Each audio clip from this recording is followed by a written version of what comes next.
Hello అందరికీ. So ఇవాళ నేను ఏంటంటే చెప్పదలుచుకోండేది. సో పిల్లల్ని స్కూల్కి ఎలా పంపిస్తున్నాను అనేది చెప్తాను. సో మా బాబునైతే ఫస్ట్ టైం అనమాట. సో ప్రైవేట్ స్కూల్కి ఇంకా జాయిన్ చేయాలా అని చెప్పి అడ్మిషన్ కోసం అయితే వెళ్తున్నాము. సో నేను మా పాప చదివే స్కూల్లో అయితేనే వీడిని కూడా జాయిన్ చేయాలని డిసైడ్ అయ్యామన్నమాట. సో ఇద్దరు ఒకే దగ్గర ఉంటారు. సో కొంచెం తోడుగా ఉంటారు. పాపను ఏ స్కూల్లో అయితే వేశానో అదే స్కూల్లోనే పంపించాలని డిసైడ్ అయ్యాను. సో ఎందుకంటే ఇంకా మనకు ఫర్దర్ గా ఇబ్బంది ఉండకూడదు. సో ఎలా అంటే వాళ్ళ పికప్ డ్రాపింగ్ అనేది చాలా ఇబ్బందిగా ఉంటుంది అనమాట. సో ఒక్కొక్క స్కూల్లో ఉంటే సో మా బాబునైతే ఫస్ట్ టైం అడ్మిషన్ కోసం అయితే తీసుకెళ్తున్నాము. సో ఇంకా అక్కడ అడ్మిషన్ ఏమంటే అంటే నిన్న జాయిన్ చేయాలనుకున్నాము. సో నిన్న మంచి రోజు అని చెప్పి కొద్దిసేపు అక్కడే కూర్చోబెట్టేసి వచ్చేసామన్నమాట. సో అడ్మిషన్ వచ్చేసి ఫ్రైడే ఇస్తామన్నారు. సో తెలుస్తుంది ఇంకా ఏ క్లాస్కు వేసుకోవాలి అని వాళ్ళు అక్కడ చెప్తారు మాకు. సో ఏజ్ అంతా చెక్ చేసిన తర్వాత తను ఏం రాయగలడు, ఏం చెప్పగలడు అని డిసైడ్ అయిన తర్వాత మాకు అడ్మిషన్ అయితే ఇస్తారనమాట. సో ఇంకా మా బాబుని కొద్దిసేపు అయితే ఇక్కడ మంచి రోజు బుధవారం కాబట్టి సో స్కూల్కి మా పాపను జాయిన్ చేసాము.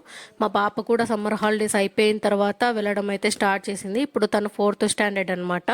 సో ఇంకా మా బాబుని ఇంకా అదే స్కూల్లో వేయాలని అయితే వెళ్ళాము. సో కొద్దిసేపు ఒక 10 minutes అలా కూర్చోబెట్టేసి మళ్ళీ రిటర్న్ అయితే పిలుచుకురావచ్చని ఉద్దేశంతో అయితే పిలుచుకెళ్ళాము.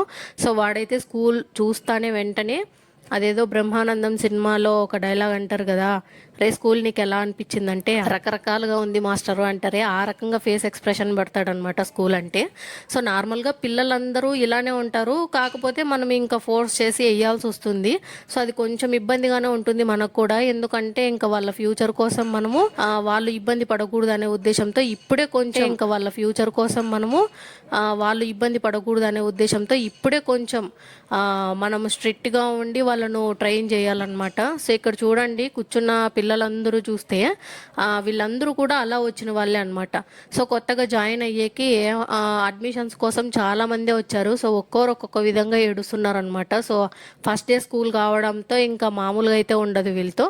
సో నేను ఇంకా సెకండ్ డే అయితే వీనికి ఫస్ట్ డే అయితే ఒక 10 minutes అయితే కూర్చోబెట్టేసి వచ్చాను. సో నెక్స్ట్ డే అనమాట. సో ఇవాళ ఇంకా మార్నింగ్ వాళ్ళ అక్కతో పాటు వదిలాము. సో ఇంకా భయపడతాడు అనే ఉద్దేశంతో బ్రేక్ టైంలో అయితే అలా వెళ్ళి ఒక 10 minutes స్పెండ్ చేసి అయితే మళ్ళీ రిటర్న్ వచ్చాను. సో వానికి ఫుడ్ ప్రిపేర్ చేసుకొని మళ్ళీ మధ్యాహ్నము లంచ్ టైంకి అక్కడికైతే వెళ్ళాను. సో వెళ్ళేటప్పటికే మా పాప మా బాబుని పిలుచుకొని అయితే లంచ్ కోసమని కూర్చోబెట్టుకుందనమాట. సో నేను రూమ్లో వెతికేసరికి కనిపించలేదు. సో వాళ్ళ అక్క పిలుచుకెళ్ళిందని మిస్ చెప్తే వెతుక్కుంటూ నేనైతే వెళ్ళి వాడికి కూడా తినిపించేసి మధ్యాహ్నం రిటర్న్ పిలుచుకొచ్చేసాను.